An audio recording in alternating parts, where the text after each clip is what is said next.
Welcome to The Explainer. Today, we're digging into the story of a president who left office with sky-high approval ratings right after being impeached. I mean, how does that even happen?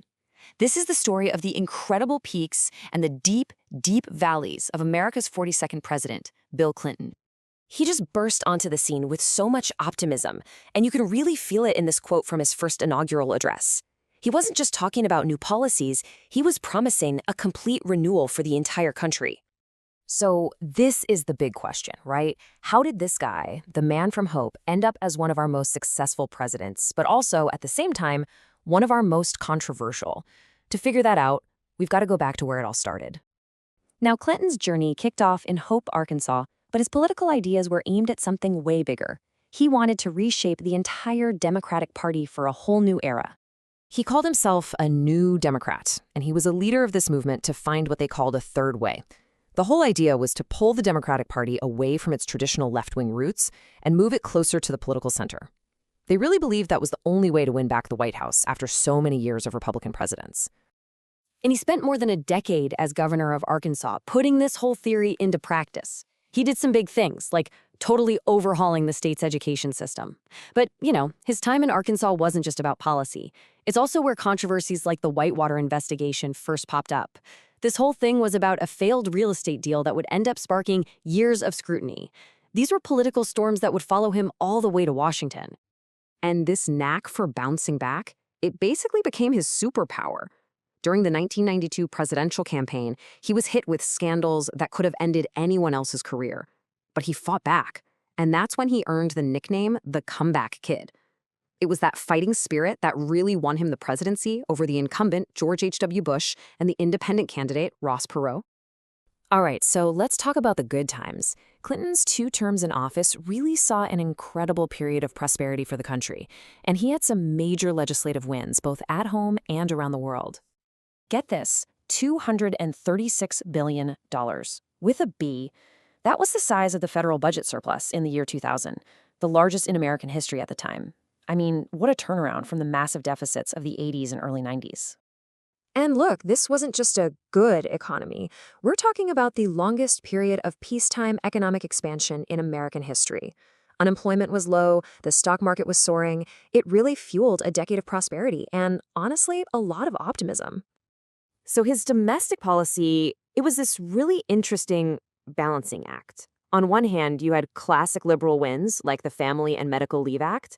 But then on the other hand, you had these centrist and, let's be honest, deeply controversial policies, like the NAFTA trade deal and a huge welfare reform bill. This mix was the perfect example of his third way approach in action. And on the world stage, he was all about hands-on diplomacy. He got right in the middle of some of the world's toughest conflicts, playing a key role in trying to broker peace from the Middle East with the Oslo Accords to Bosnia with the Dayton Agreement, and even in Northern Ireland with the Good Friday Agreement. Okay, but here's the thing. For every single peak of his presidency, there was a pretty deep valley to match it. While the economy was booming, this whole parallel story of personal scandal and political investigation was building up, and it would end up defining his entire second term. The thing is, the controversies started early, and they just never really let up. It began with that Whitewater investigation, the leftover from his time in Arkansas. But it was the sexual harassment lawsuit filed by Paula Jones that really set off a chain reaction that would nearly bring down his entire presidency.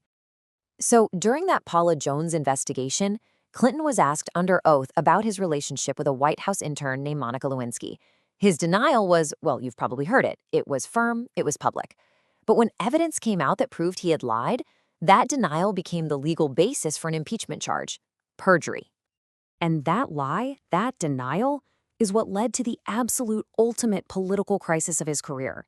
The House of Representatives voted to impeach him, which set the stage for a full-blown trial in the Senate. So how did that whole process actually play out? For months, the entire country was just gripped by this constitutional drama. The House voted to impeach him, which is kind of like a formal indictment.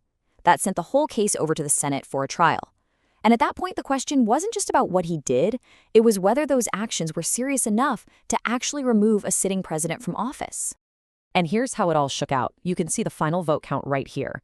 They needed 67 votes, that's a 2/3 majority, to convict him and kick him out of office. And well, They didn't get it. The vote on obstruction of justice was a 50-50 split, but neither charge got anywhere near the 67 votes needed. Bill Clinton was acquitted, and he would finish his term. So after all that, the incredible highs and the crushing lows, how are we supposed to make sense of this presidency? It's just full of these deep, lasting contradictions. Okay, check this out. 68%. That was Bill Clinton's job approval rating on the day he left office. I mean, think about that for a second. He had just been impeached. It's a wild number. And it just goes to show you that for a lot of Americans, they were able to separate the president's policies from his personal life. And this right here is the duality of the Clinton legacy. It's like two totally different stories happening at the exact same time. On one side, you have peace and incredible prosperity. And on the other, you have scandal and impeachment. His presidency really forces you to weigh historic achievements against some profound personal failings. So that leaves us with the big question, one that people are still debating today. What's the final verdict?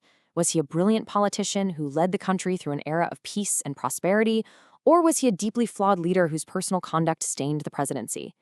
Maybe the real answer is that he was and will always be both.